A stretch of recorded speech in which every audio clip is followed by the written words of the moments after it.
Reading 44 from the Psychological Commentaries on the Teaching of Gurdjieff and Ouspensky by Dr. Maurice Nicoll, Volume 2. Birdlip, November 4th, 1944. Commentary on Second Force in Oneself. Some questions were asked recently about what second force in oneself means. I will extract what one person wrote. Quote, "When you first spoke of second force in oneself, I could not connect it with anything definite, but suddenly the idea presented itself to me that one form of it was something I knew very well, but had not called by that name. I was also wondering if the following examples might describe triads if we could be more conscious in three forces. We expect things to go right for us equals first force.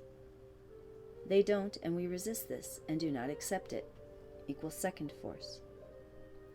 We could A, see what life is really like, and B, use events as a field for work and make life our teacher, equals third force. Or again, the idea of a person as one wants them to be, equals first force. Their actions and our dislike of them equals second force. We could allow them to be themselves and see the relation from a work point of view, equals third force.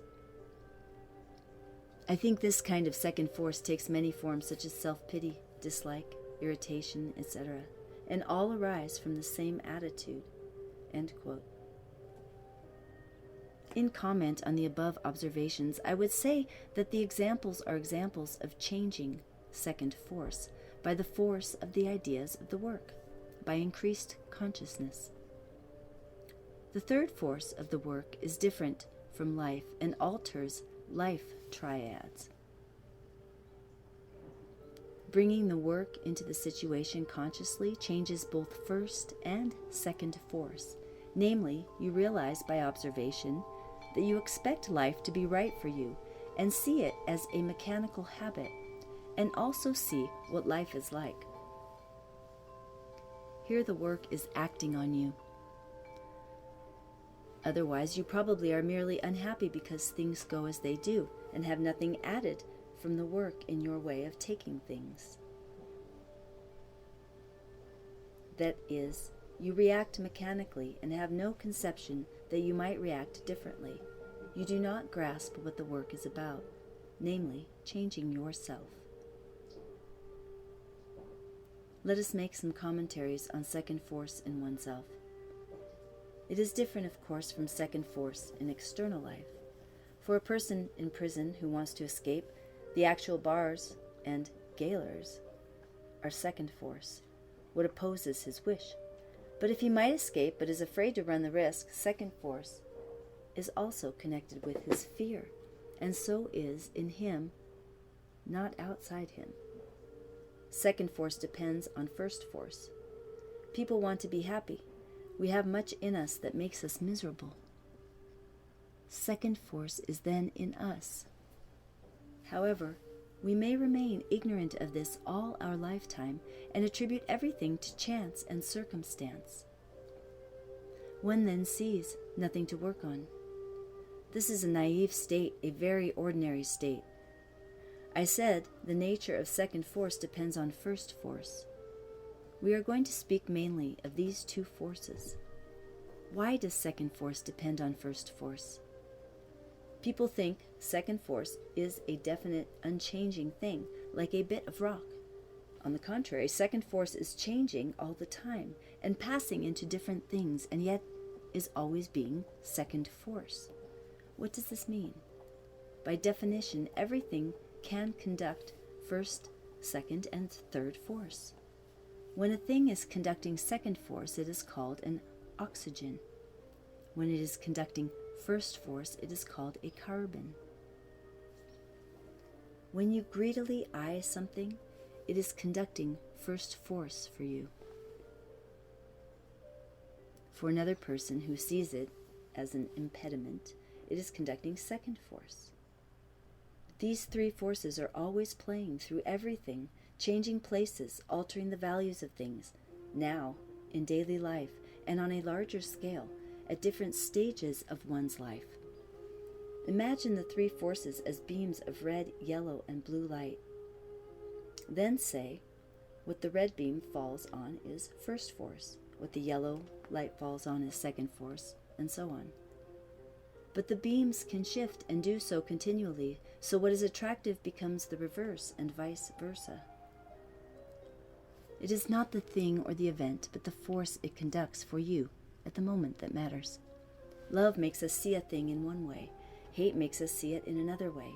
It is the same thing, but it conducts different forces at different times.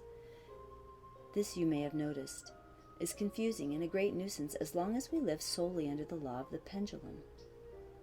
After a time, one may shift oneself in consciousness more towards the center and not identify with extremes so much. This means becoming conscious in one force. We really do not know what we want. That is, we are not conscious in first force in us. Yet it is acting in us and creating its own second force all the time, although we do not see what is doing this. As we said, the nature of second force depends on first force. If we take what we want, desire, wish for, expect, hope for as first force, then, whatever the nature of our wish, it will arouse a specific and definite second force that opposes the wish. Sometimes the second force appears at once. Sometimes it appears after an interval. It necessarily appears, but not necessarily in the form that we might forecast. That is, we may see no connection. In fact, second force may appear without our understanding why it arises. Self-knowledge makes us see better. Since every first force arouses its related second force, we cannot study second force in ourselves unless we are more conscious of first force, which, as we said, may be acting all the time without our seeing it. Always expecting to be different is wishing. It is a kind of continual, vague first force. It will summon a continual, vague second force, which will appear as something lying in outer circumstances. But the second force is not in outer circumstances, but in oneself. You may find this difficult to believe, but when we have no self-knowledge, everything seems to be the fault of something outside. Our senses are turned outwards. We do not observe ourselves. These are fundamental ideas and are constantly repeated to people. Recently, in a conversation about second force in ourselves, someone asked why outside things always seems to prevent us from getting what we wanted. The person meant that it was difficult to see that second force was in oneself, preventing one from getting what one wished. Another person said that she had noticed that when outside things went well, she still had a feeling of dissatisfaction, which showed that second force was really in oneself. This is a good observation. Where is second force in oneself? In myself. I do not see that I am stupid, ignorant, lazy, selfish, narrow, mean. I do not see my shallowness. That, say, I am slanderous, lying, incapable, and difficult. All this is second force in me. O, once, when speaking about second force in ourselves, said that ignorance was a very common form of it. People always liked to pretend that they knew things. They answer as if they knew things when they really do not know, and this increases ignorance in them. Really, to think one is ignorant in respect of something is quite different from pretending to know it and becoming confused if one is asked about it. If one becomes conscious of one's ignorance regarding something, it may create a wish to know about it. The situation is then quite different. Where there was formerly pretense and unawakened ignorance, there is now self-acknowledged ignorance and a desire to change it.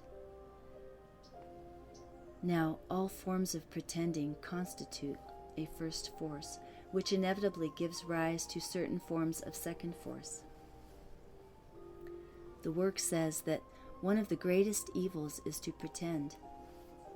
A change in consciousness arises through self-observation, and the feeling of oneself changes.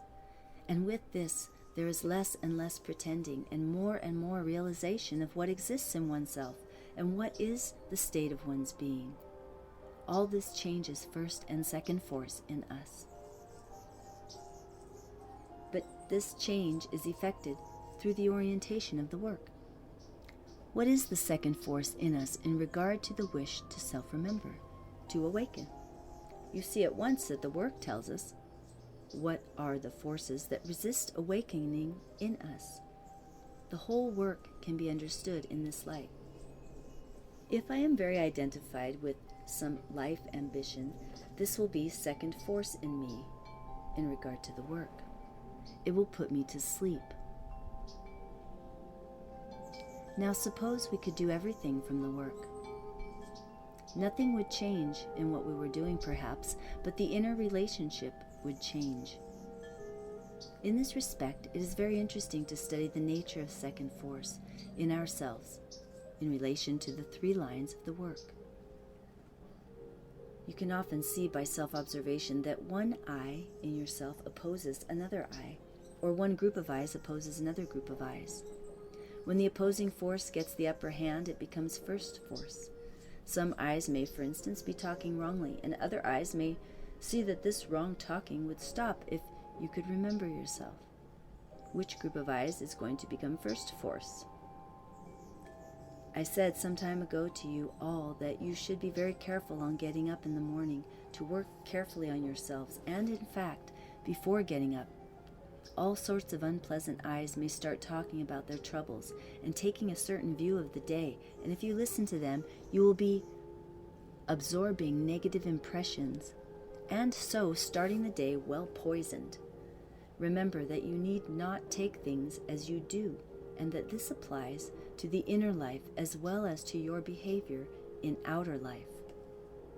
If you let yourselves take in numbers of negative impressions from your own thoughts and memories, you will increase second force in yourselves in connection with the first force of trying to awaken and live in the life of the work to some extent during the day.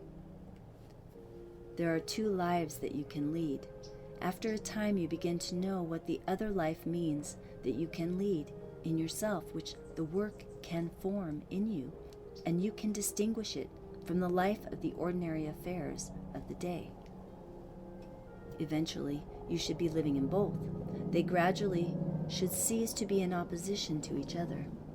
I repeat, to see second force in ourselves, we must become conscious in first force. I remember many years ago someone telling me of a recurring dream. Quote, I dream, this person said, that I am sitting on a high throne. It seems as if an immense concourse of people surrounds me with heads bent. Suddenly the throne gives way and I feel I am falling, and I wake in fear. End quote. Here you can see, as it were, both first and second force at work in the person. The person had an intractable pride, but was not conscious of it. This seems to me a very bad arrangement of forces in oneself, and one that is likely to make life as difficult and disastrous as possible. Since the three forces exist in us, as in the whole universe, it is not surprising to find that checks exist in us that, for example, prevent us from realizing the idea contained in such a dream as this one quoted above. In this respect, perhaps you will be reminded of a similar type of dream in the Old Testament, where a person of overweening ambition and vanity is described. This is the dream of Nebuchadnezzar, which he related to the prophet Daniel.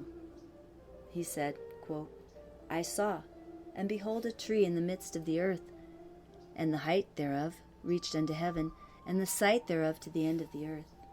The leaves thereof were fair, and the fruit thereof much, and in it was meat for all. The beasts of the field had shadow under it, and the fowls of the heaven dwelt in the branches thereof, and all flesh was fed of it. End quote.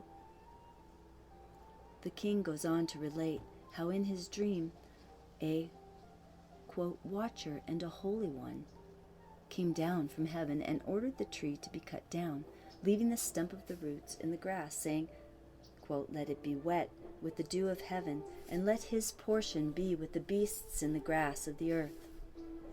This was to be done so that the living may know that the Most High ruleth in the kingdom of men. End quote. Daniel interpreted the dream as a sign that because of the king's overweening ambition, which was reaching up to heaven and to the end of the earth, he was to be cast down until he recognized that all power on the earth was God's, to give to whom he would. What I wish to point out is simply that with a wrong first force, the whole inner state may be rendered ineffective and even dangerous. That is, one has a very bad relationship to oneself. So it is the first force that one has to look at and observe and gradually become conscious of. What do you want? Consider in this connection the ideas contained in the Sermon on the Mount and the ideas in the Lord's Prayer.